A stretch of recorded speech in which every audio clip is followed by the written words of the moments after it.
Vatsimpana etny pasteur Ratovelo Roger. Ivavasika tompoko. Voninahitra ho anao ry Andriamanitra ray zanaka ry fanahy masinao. Andriamanitra rainay amin'ny anaran'i Jesosy Kristy tomponay. Ilay Andriamanitra tianay, ilay mpanjakanay, ilay efa nikarakaranay, ary mbola namianay tombonandro indray. Sotranao feno izay Jesosy no ny amin'ny fitahinao ny androm-piainanay iray manontolo.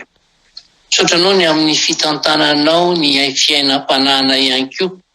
Sotra ihany koa nefa ny amin'ny fandeferanao nandritry ny taona maro teo anatrehan'ireny adalàna izay notanterahanay teo anatrehanao ireny. Sotra Jesosy satria mbola minandro vaovao izay iaino ny hafatrao. Ary izany antsoina ianao ankehitriny vao amasinao ny fotoan'androana dia minitra vitsy fotsiny ihany ary mba tena hifantoka tanteraka amin'ny hafatrao izay rehetrarehetra tafahoneto. Mangataka amin'ny famindraponao sy famelan-keloka ao an-trano nefa satria ianao mihitsy no efa niteny ange fa raha vao miratra amin'ny masonay dia manao ny ratsy nataon'ny zanak'olombelona. Dia mangataka famelan-keloka, mangataka famindrapo ho an'ny tsirairay aby. Anio Jesosy, mba neonao ny teninao fa tsy mba olombelona ianao ka ho tofo, fa noho ny amin'ny anaranao dia ampinoninao ny fahatezerana. Ka dia angina ianao Jesosy, angina ny fahatezeranao fa hanokatra ny masom-pitiavanao kosa ianao, hanaitra ny fonay sy ny sainay, mba handray ilay voafafy aminay ka hamoza toeny amin'izao fanarahananao izao. Hamasino ny mpanomponao izay hitondra ny hafatra, hamasino ny tokantrano tsirairay aby, hamarino ny teninao fa anio tokoa no tonga amin'ny tokantrano ny famonjena izay atolotra ao anay. Saotra Jesosy io, amin'ny anaranao feno no ametrahana izany vavaka izany. Amen. Dia mbola mpitombola amintsika mandrakariva ny ry-havana ny fahasoavana ombam-piadanana avy amin'Andriamanitra ray sy Jesosy Kristy tompontsika. Ny bokin'ny mpitoriteny no meny tompo ho afatra ho antsika androany iray. Mpitoriteny faharoa, andininy faharoapolo ka hatramin'ny fahatelo amby roapolo. Mpitoriteny faharoa, andininy faharoapolo ka hatramin'ny fahatelo amby roapolo. Rehefa hita teo vakiko amin'ny anaran'i Jesosy tompony teny. Dia nitodika aho hampamoy ny foko amin'ny fahakiviana ny amin'ny fisasarana rehetra izay nisasarako taty ambanin'ny masoandro. Fa misy olona izay misasatra amin'ny fahendrena sy ny fahalalana ary ny fahaizana, nefa ny olona izay tsy nisasatra tamin'izany akory no tsy maintsy hamelany azy olovany. Zava-poana sy faharatsiana lehibe koa izany. Fa ina no azo ny olona amin'ny fisasarany rehetra sy amin'ny fikatsahan'ny fony izay nisasarany taty ambanin'ny masoandro, fa ny androny rehetra dia fanaintainana avokoa, ary ny fisasarany dia fahasofosorenana. Eny, na dia amin'ny alina aza dia tsy manam-pitsarana ny fony zava-poana koa izany. Amen. Raha mandinika ny fomba fikarakarany ireny ala ireny ny trano isika ry-havana, dia hita fa tena asa lehibe sady ela ny anaovany an'izy ireny. Misy fivezivezena maro etsy roa ataony amin'izany, ary fivezivezena tsy akiato miaraka amin'ny fisaviliviliana imbetsaka. Nefa dia kofe manify maro no ifandraisany, ary tsy mitity akora izy ireny amin'izany satria avy ao anatiny ihany no isintomany ny fitaovana ilainy. Izao anefa, rehefa vita ity trano izay kararavina sy manahirana azy ity, dia indro fa dia kofafy indray mandeha monja dia maharava ilay sangan'asa. Ary na dia niaina ilay bibikely aza dia mety afoiny rehefa voaosy ny tongotry ny mpanadio trano izy. Moa ry-havana, tsy toy izany ihany koa ny asandra olombelona. Misasatra izy mikarokarena, mitady fiainana tsaratsara kokoa, mitady hanana ny zava-dehibe rehetra, miezaka mitady fankasitrana ny hafa na ihany koa mitady karazan-javatra tsara lavitra noho ny hafa, ka mandany ny fananany, mandany ny herim-batana, ny heritsainy amin'izany ary tsy mirarany fahasalamany mihitsy azy indraindray mba hatratrara ny tanjona nosoritany ho amin'ny fiainana eto tany. Fa rehefa everiny ary fa navita ny asany izy ary ataony indray mijery izay rehetra vita, to tanteraka ny nofinofiny indrisy nefa fa tranokala ihany no notenoniny. Nanao asa lehibe ho ahy aho hoy Solomona mpanjaka. Nanao trano, nanao tanimboly, sao, ka namboly hazo fihinanam-bo, nanao kamory aho, nahazo ankizy lahy sy ankizy vavy aho, dia efa nisandratra ary izay niriny masoko dia tsy narovako. Eny, tsy nisakana ny foko tamin'izay mety ho fifaliana aho, kanefa nitodika aho, nandinika ny asa rehetra nataon'ny tanako sy ny fisasarana izay nisasarako, ka indreo zava-poana sy misambodrivotra foana izany rehetra izany, fa tsy nisy nahasoa taty ambany masoandro.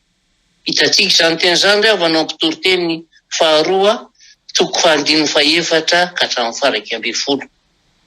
Izany no fahatsapan'ny Solomona ny zavatra rehetra izay nilofosany teto tany.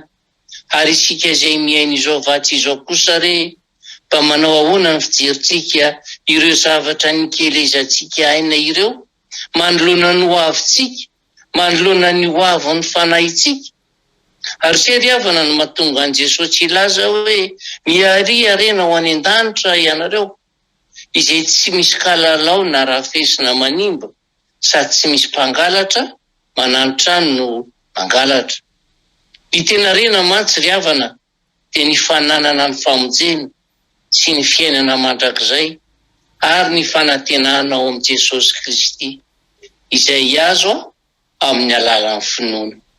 Araka izany dia andeha isika hihika sady ho fanekem-pinoana sy ho heroantsika ka hanambara hoe tsy misy soay afa-tsy Jesosy, na foky ny haren'ny tany, manan-karena aho mahita azy, faly aho ao aminy. Ary izay ry havana ilazana amintsika hoe aleo ary isika mianatra mandrefy ny zavatra ataontsika amin'ny mandrakizay, fa tsy amin'ny fandrefesan'ny fotoana izay andalo ihany. Fa inona moa ny soa ho azon'ny olona raha mahazo izao tontolo izao kanefa very amin'ny fanahiny? Izany rehetra izany ry havana tsy milaza akory hoe tokony hanao tsinitsina ny asantsika akory isika, kanefa kosa ilaina aloha izany ny fitandremana ny famonjena ny fanahy, izay tsy ho azo afa-tsy amin'ny alalan'ny finoana an'i Jesosy Kristy. Fa hoy ny voalaza amin'ny bokin'ny Hebreo hoe ataontsika ahoana no fandositra raha tsy mitandra izao famonjena lehibe izao isika, dia ilay nampilazain'ny Tompo tamin'ny voalohany ary namafisina izay nandeha tamintsika kosa. Fa noana tokoa moa no lehibe dia lehibe ny famonjena izay atolotr'Andriamanitra ny olombelona. Lehibe dia lehibe ry havana satria ilay Andriamanitra lehibe any an-danitra no nanolotra azy ary ny zanany mahalalany no nanatanteraka azy. Lehibe koa izy satria natao an'ny olona rehetra tsy hakanavaka. Mbola lehibe ihany koa ilay famonjena satria mahatonga ny olona mpanota maloto sy very ho mendrika ny voninahitra mandrakizay. Ry havana, mety hevitra angamba isika hoe goavana toy izany ny famonjena atolotr'Andriamanitra ny olombelona, ka ila voatsiary izy ka hitaky asa mendrika sy fiainana tsy misy okianina sy fandavan-tena ary fanoloran-tena lafo vidy, eny hatramin'ny fanatitra maro ihany koa azo. Tsia dia tsy ry havana, maimpoana ny famonjena tolony, fa misy kosa nefa fepetra tokana ilaina dia ny finoana. Ary izay no mahatonga ny olona rehetra tsy azo famonjena. Hoy mantsy Jesosy hoe izay mino ny zanaka manana fiainana mandrakizay, fa izay tsy mino ny zanaka tsy ahita fiainana, fa fahatezeran'Andriamanitra no mitoetra eo aminy. Ary izay ry havana no nilazana tamintsika tery am-boalohany tery hoe tranokala nge io harena sy voninahitra karotsika sy karakaraitsika io e. Kanefa mazana makinakana antsika tsy handray ny famonjena izy ireny, manakana antsika tsy hitoetra ao anatin'ny finoanan'i Jesosy Kristy Tompo. Fa raha nanontany amin'ny tokony ataony tokoa mantsy mba havovonjy azy ilay mpiambina ny tranomaiza ny fatoran'ny Paoly sy Silasy dia novalian'izy amin'ny rahalahy hoe minoan Jesosy Tompo dia hovonjena ianao. Fa hoy ihany koa Paoly hoe tsy hamarina amin'ny asa ny lalàna ny olona fa amin'ny finoana any Kristy Jesosy. Petraka ary ny fanontaniana hoe isika izay miaino etona mbola mitoetra ao anatin'ny finoana marina any Jesosy Kristy Tompo ve? Sa mitoetra ao anatin'ireo zava-poana izay karohan'ny zanak'olombelona isan'andro. Amen. Ivavakitsika tompoko. Mankasitraka indray Jesosy fa ny teninao dia mamirina anay hitoetra ao anatin'ny finoananao hatrany. Tena marina foana manko ianao mandra-piala anay ety, fa tsy misy tianao very ny zanakao izay novidianao lafo teo amin'ny hazo fijaliana, fa ny tanjonao dia efa hipetraka eo amin'ny seza fiandrianana, efa nomanao anay tsirairay aby. Mazana tokoa manko izay dia mihazakazaka, voamiratra masonay dia ny anangona zao fahotana zao amin'ny alalan'ireo arena sy voninahitra izay heverinay fahasoanay.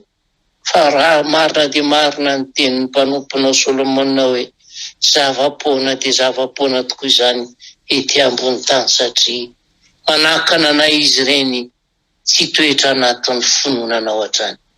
Anio hoe voaray ny hafatrao Jesosy, hiverina aminao izay, hanomana ny foamampanana izay hitoera ny finoananao hatrany, ary hanantona anao bebe kokoa, hifankazatra aminao bebe kokoa, ka mba ho hamarinina aminay teninao hoe raha miverina amika anareo dia miverina aminareo koa.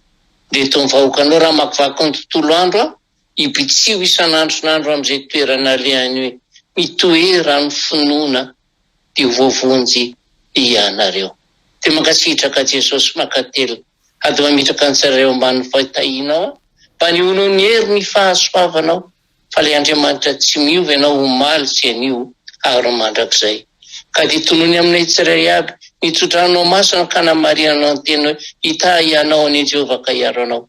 Hampamirapiratra ny tavany aminao Jehovah ka mindra fo aminao. Hanandratra ny tavany aminao Jehovah ka hiteny aminao isan'andro. Raha mino zanaka ianao dia hovonjena ary hanana ny fiainana mandrakizay. Mankasitraka Jesosy mankatela Tompo malalo hanao ny tera sy ny hatsara ny voninahitra, famindrapo, fitahiana ary indrindra ny fitehirizan'ny finoana ato anatinay ary tsay aminay amin'ny alàna fanahinao masina. Saotra Jesosy io. Aleluia. Amen.